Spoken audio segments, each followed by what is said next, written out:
Good morning, students. Welcome. So, students, this is the second part of chapter 16, that is light. And today we are going to start with the topic regular and diffused reflection. Diffused reflection is also called irregular reflection. So, first of all, I think that you might have understood the term reflection that I had taught you in the last video. Reflection means bouncing back of the light or change in the direction of light when it strikes a polished or shiny surface. Just for example, a mirror. Clear? We also read about the two laws of reflection. We read that angle of incidence is always equals to angle of reflection. Incident ray, normal at the point of incidence, and reflected ray all lie in the same plane. These are the two laws of reflection that we read in last class. We also read about the image formed by plane mirror. Means we read the features of the image formed by a plane mirror. So today we are going to start with regular and diffuse reflection, and we understand this with the help of an activity 16.4. So let's start. Imagine that parallel rays are incident on an regular surface. Irregular surface पे कुछ incident race fall कर रही हैं जो कि parallel हैं. Suppose कीजिए irregular surface है. इरेगुलर मतलब कि जो स्मूथ नहीं होता. अगर कोई सरफेस प्लेन है, कोई भी उसमें ऐसे इरेगुलरिटीज़ नहीं है, तो उसे बोलेंगे रेगुलर. लेकिन कोई सरफेस रफ है, ऊपर नीचे से सरफेस है, प्लेन नहीं है, मतलब काफ़ी सारी इरेगुलरिटीज़ प्रेजेंट हैं, तो ऐसे सरफेस को क्या बोलते हैं? Irregular surface. अब हमें यहाँ पर क्या बोला है?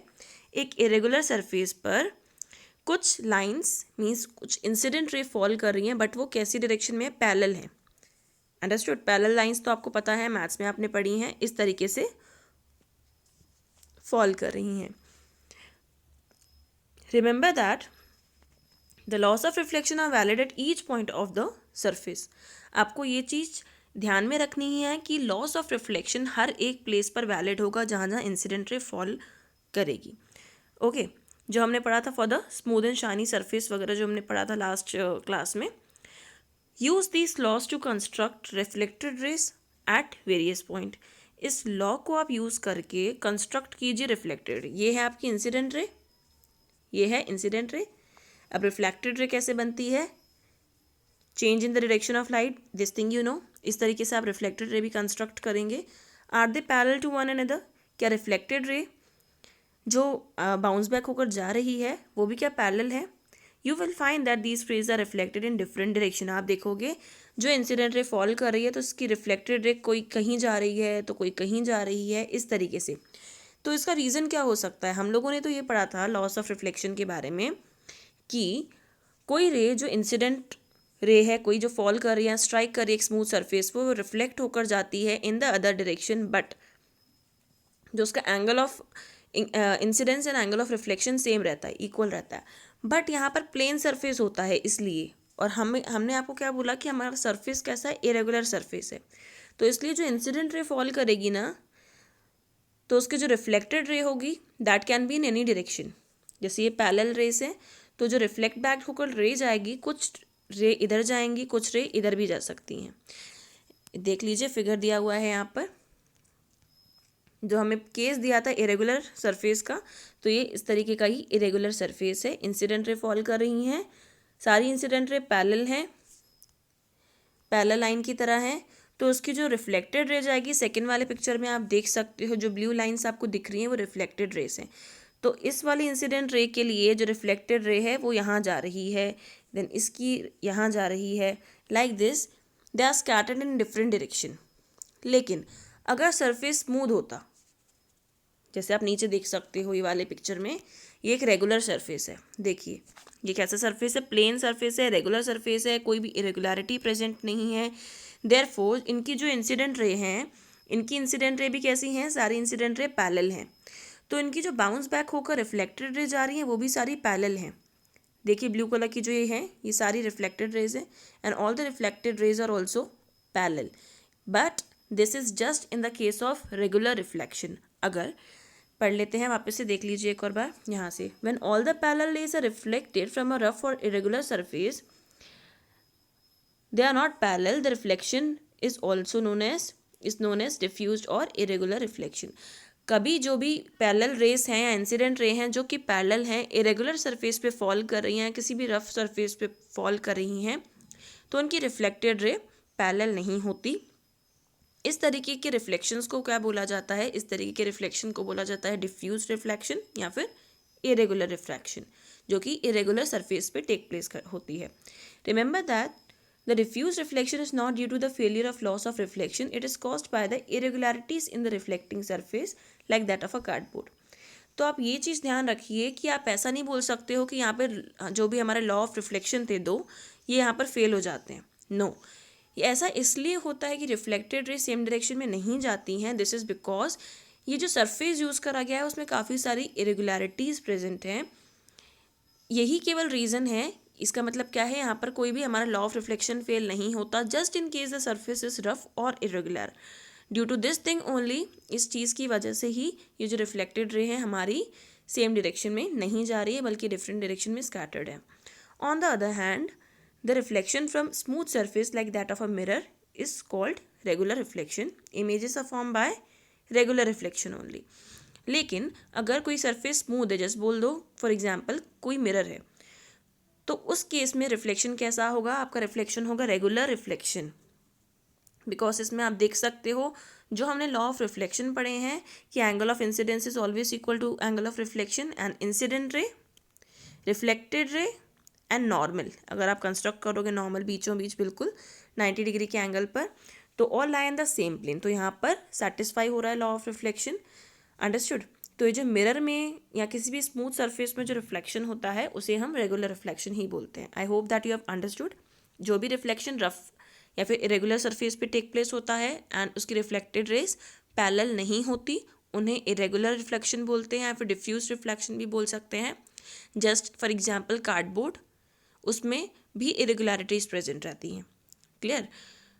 एंड देन कार्डबोर्ड वैसे एक ये हो गया इरेगुलर सरफेस है हमारा, और ये भी आप मान सकते हो मिरर जैसे है, मिरर रेगुलर सरफेस है, तो यहाँ पर कैसा होगा? रेगुलर रिफ्लेक्शन टेक प्लेस होगा। रेगुलर रिफ्लेक्शन क्या हुआ? जिसकी हम जब भी कोई भी स्मूथ या पॉलिश्ड सरफेस लेते हैं एंड उसकी जो रिफ्लेक्टेड रे है पैरेलल जाएंगी, तो ये हो गया regular reflection. Understood? Now next, what is being here? Let's read. I have a question. Can the reflected rays be further reflected if incident on another mirror?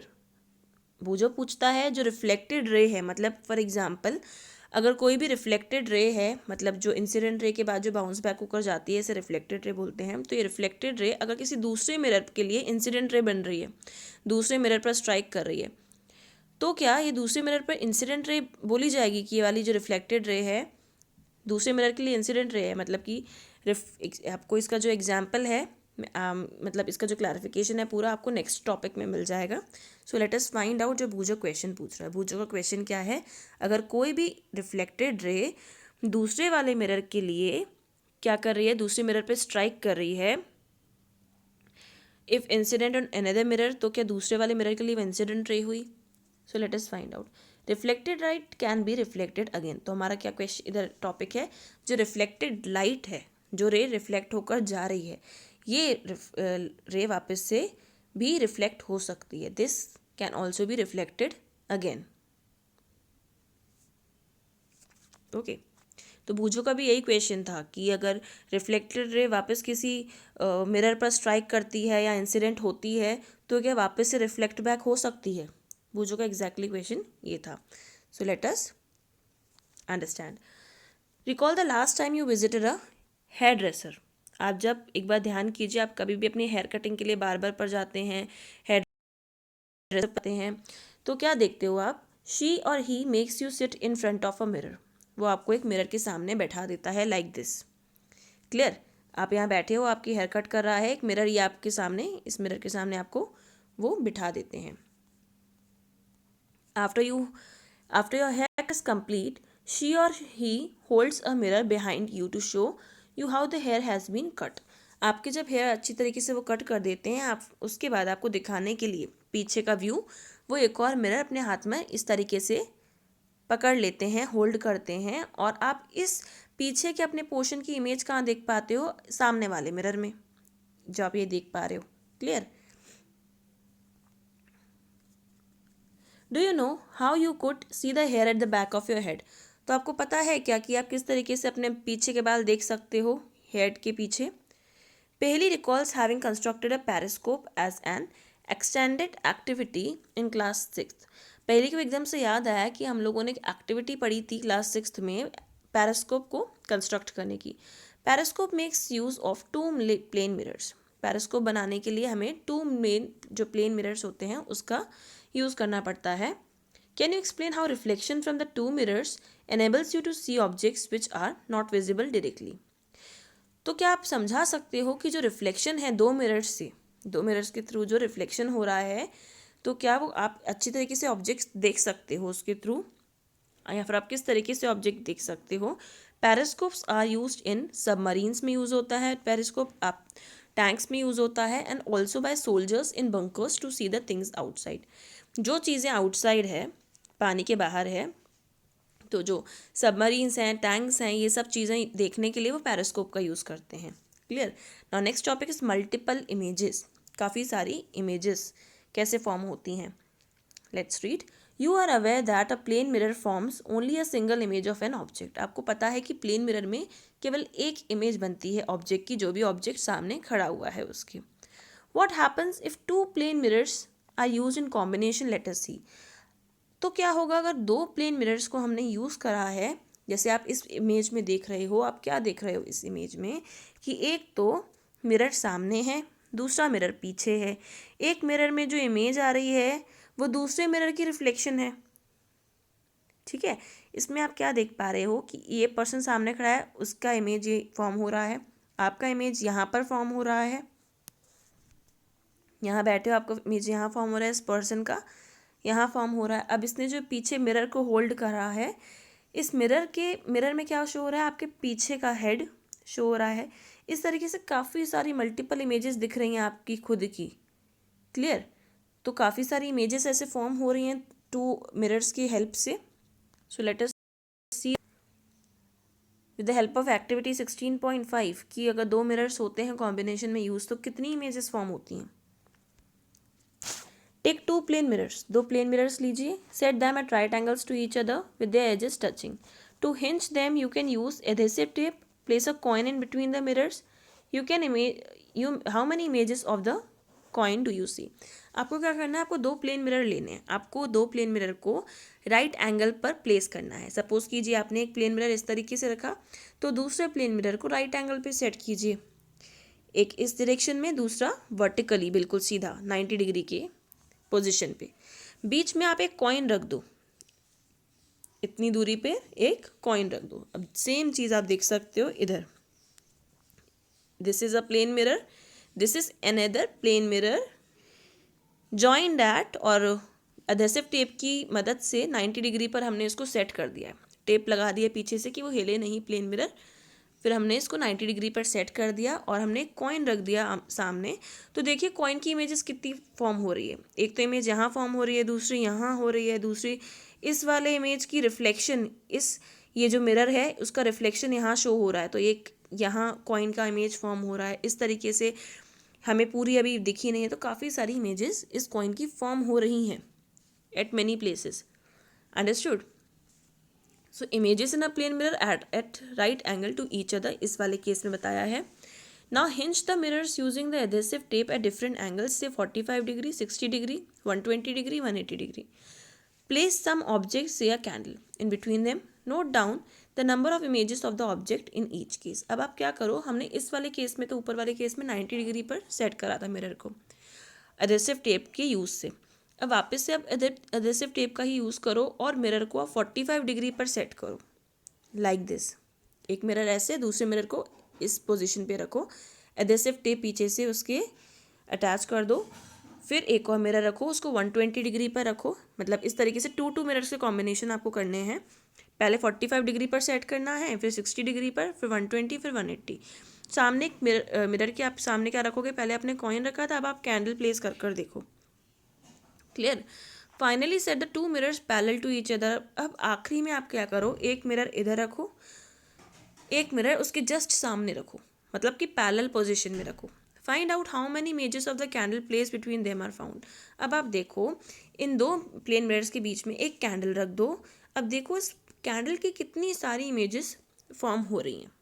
तो आप क्या देखते हो, इस कैंडल की कितनी इमेजेस फॉर्म हो रही हैं, काफ़ी सारी इमेजेस फॉर्म होंगी, जैसे आपने बार वाले केस में देखा था, या फिर जब हेयर कट कराने जाते हो तो काफ़ी सारी इमेजेस इस तरीके से हमको दिखती हैं। एक तो हमारी सामने ही दिख रही होती है मिरर में, एक कहाँ कौन सी वाली दिखती है, जो पर्सन हमारे पीछे मिरर लेकर खड़ा है उसकी भी सब कुछ हमें पीछे वाले जो हेयर कट जो उसने करा है वो दिखाई देता है।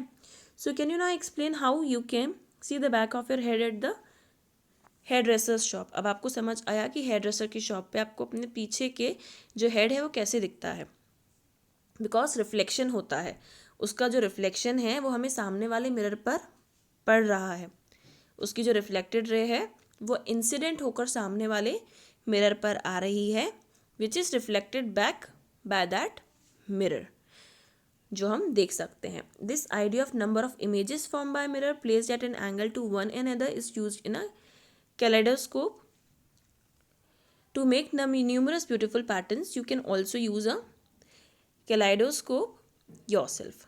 अब इस तरीके से काफ़ी नंबर ऑफ इमेजेस फॉर्म करने के लिए मिरर के हेल्प से डिफरेंट डिफरेंट एंगल्स पर इसके थ्रू हम क्या कर सकते हैं,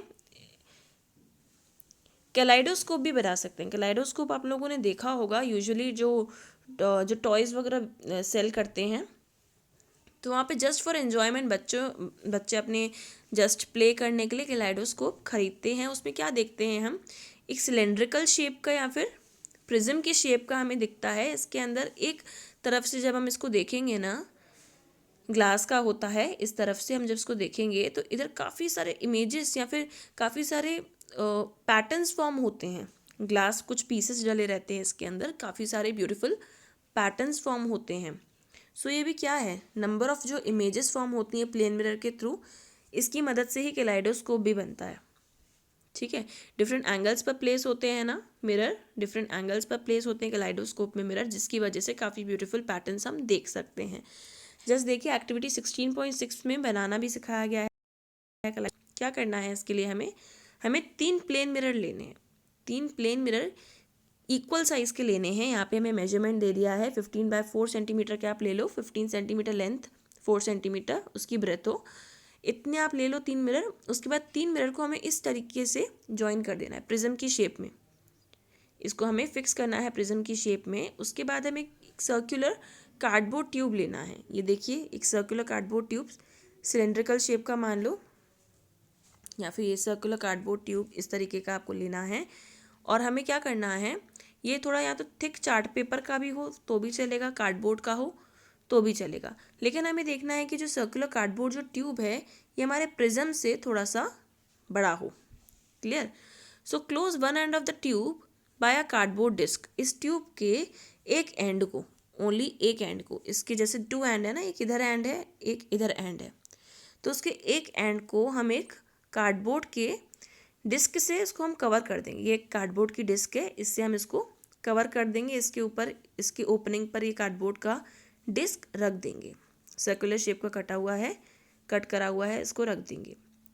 इसके बाद हम इस कार्डबोर्ड के जो डिस्क है इसके नीचे हम जस्ट एक प्लास्टिक या थिक पॉलीथीन का यूज़ करेंगे, इसके जस्ट नीचे लगाएंगे, उसके ऊपर हम इस कार्डबोर्ड को रखेंगे। कार्डबोर्ड में हम एक होल करेंगे, जैसे आप इसमें इस कार्डबोर्ड में आप होल देख पा रहे हो, इस तरीके से ही कार्डबोर्ड में होल करेंगे। इसको हम फिक्स कर देंगे, अटैच कर देंगे इस पर, किस पर, सर्कुलर ट्यूब में जिसके अंदर ये प्रिज्म हमने फिक्स करा है।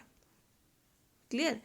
यहाँ से पढ़ते हैं, to make the disc durable paste a piece of transparent plastic sheet under the cardboard. जैसे मैंने आपको बोला ये डिस्क जैसे हमने कट करी ना, काहे के लिए कट करी है, इस ओपनिंग पे फिक्स करने के लिए। तो ये डिस्क फिट करने के पहले हम क्या करेंगे, डिस्क में क्या स्टिक कर देंगे, अच्छी तरीके से प्लास्टिक की शीट स्टिक कर देंगे, थिक प्लास्टिक शीट स्टिक कर लेंगे और इसमें ज़रा सा हम होल करेंगे। उसके बाद हम इसको इस पर फिक्स कर देंगे, पेस्ट कर देंगे अच्छी तरीके से। उसके बाद हमें क्या करना है, एट द अदर एंड, अब एक एंड पे तो हमने ये करा शीट का काम, दूसरे एंड पे हमें क्या करना है, touching the mirror fix a circular plane glass plate. दूसरे एंड पे हमें प्लेन ग्लास की प्लेट, जितनी कार्डबोर्ड का हमने शीट कट करा था सर्कुलर शेप का, उस तरीके से ही प्लेन ग्लास प्लेट भी हम यूज़ करेंगे और इसको हम दूसरे एंड पर फिक्स कर देंगे। Place on this glass plate several small pieces of coloured glass, broken pieces of coloured bangles. इस ग्लास प्लेट पे हम कुछ टूटे हुए ग्लास के पीस रख देंगे। जस्ट फॉर एग्जांपल जो बैंगल्स होती हैं कांच की, उसको हम तोड़ के या फिर जो ब्रोकन पीसेस मिलेंगे हमें, इस प्लेट पर रखकर छोटे छोटे से पीसेस, ब्रोकन पीसेस, इसका यूज़ करके हम क्लाइडोस्कोप की जो दूसरी ओपनिंग है उसको भी क्लोज कर देंगे। एक ओपनिंग तो हमने कार्डबोर्ड शीट से क्लोज करी सर्कुलर शेप में, दूसरी ओपनिंग हमने किससे क्लोज करी, ग्लास प्लेट से। ग्लास प्लेट में हमने क्या रखा था, कुछ टूटे हुए ग्लास के पीसेस रखे थे या बैंगल्स के टूटे हुए पीसेस रख दिए थे। उसके बाद हमने दूसरी ओपनिंग को भी क्लोज कर दिया। Close this and of the tube bye ground glass plate. अब ये जो हमने ग्लास प्लेट जिस तरीके से रखी है, इससे हमने इसको क्लोज कर दिया, ओपनिंग जो कलाइडोस्कोप की है उसको। Now allow enough space for the circular places to move around. अब इसको हम अच्छी तरीके से बंद हमने कर दिया। इतनी स्पेस बीच में होनी चाहिए कि जब हम इसको रोटेट करें ना, कलाइडोस्कोप हमारा पूरा प्रिपेयर हो गया। इसको जब हम रोटेट करेंगे ना, और एक जो हमने होल करा है कार्डबोर्ड शीट में, उसकी तरफ से हम जब इसको देखेंगे तो हम देख पाएंगे काफ़ी ब्यूटीफुल से पैटर्न फॉर्म होते हैं कलाइडोस्कोप में। Your kaleidoscope is ready. आपका इस तरीके से जब आप बनाओगे तो आपका कलाइडोस्कोप पूरा बन जाएगा। घर पे भी आप ट्राई कर सकते हो। When you peep through the hole, जब आप होल की जो कार्डबोर्ड शीट में जो होल करा है वहाँ की तरफ से देखोगे, you will be able to see a variety of patterns in the tube. आप देख पाओगे उस जो हमने ये जो ट्यूब कार्डबोर्ड ट्यूब के अंदर जो हमने फिक्स करा था प्रिज्म को, मिरर वाले जो प्लेन मिरर का प्रिज्म बना था, तो वो एग्जैक्टली क्या है, दैट इज़ ओनली कलाइडोस्कोप। तो आप देख पाओगे उसके अंदर काफ़ी डिफरेंट तरीके के पैटर्न्स बन रहे हैं। बैंगल्स कुछ पैटर्न्स बना रही है। An interesting feature of a kaleidoscope is that you will never see the same pattern again. एक सबसे अच्छा फीचर क्या है कलाइडोस्कोप का, ये जो भी पैटर्न्स फॉर्म होते हैं ना बैंगल के, ब्रोकन पीसेस के, वापस आप सेम नहीं देखोगे, हमेशा डिफरेंट पैटर्न्स ही फॉर्म होते हैं। Designers of wallpapers and fabrics and artists often use the kaleidoscope to get the idea for new patterns. जो डिज़ाइनर्स होते हैं ना, वॉलपेपर्स जो डिज़ाइन करते हैं, जो कपड़े फैब्रिक डिज़ाइन करते हैं, या फिर जो कुछ आर्टिस्ट होते हैं जो वॉल की डिज़ाइंस वगैरह इन सब चीज़ों में जो यूज़ करते हैं, तो इन्हें आइडिया कहाँ से मिलता है डिज़ाइंस का, बहुत बार ये कलाइडोस्कोप का यूज़ करते हैं पैटर्न्स निकालने के लिए। To make your toy attractive you can wrap the kaleidoscope in a coloured paper. ये जो अपने जो टॉय है आपका, जो कलाइडोस्कोप एक टॉय ही है, इसको आप और ज़्यादा इंटरेस्टिंग अट्रैक्टिव बनाने के लिए आप इसको कलर्ड पेपर से भी रैप कर सकते हो। उसकी जो आउटर बाउंड्री है ना सर्कुलर ट्यूब, इसको आप कलर्ड पेपर से भी रैप कर सकते हो, ये बहुत ज़्यादा अच्छा दिखेगा। अंडरस्टूड। तो today we are going to cover till this portion only. Next portion में हम कवर करेंगे, स्टार्ट करेंगे सनलाइट और white light. Okay, till then read the chapter we have covered till now. That's it for today. Thank you.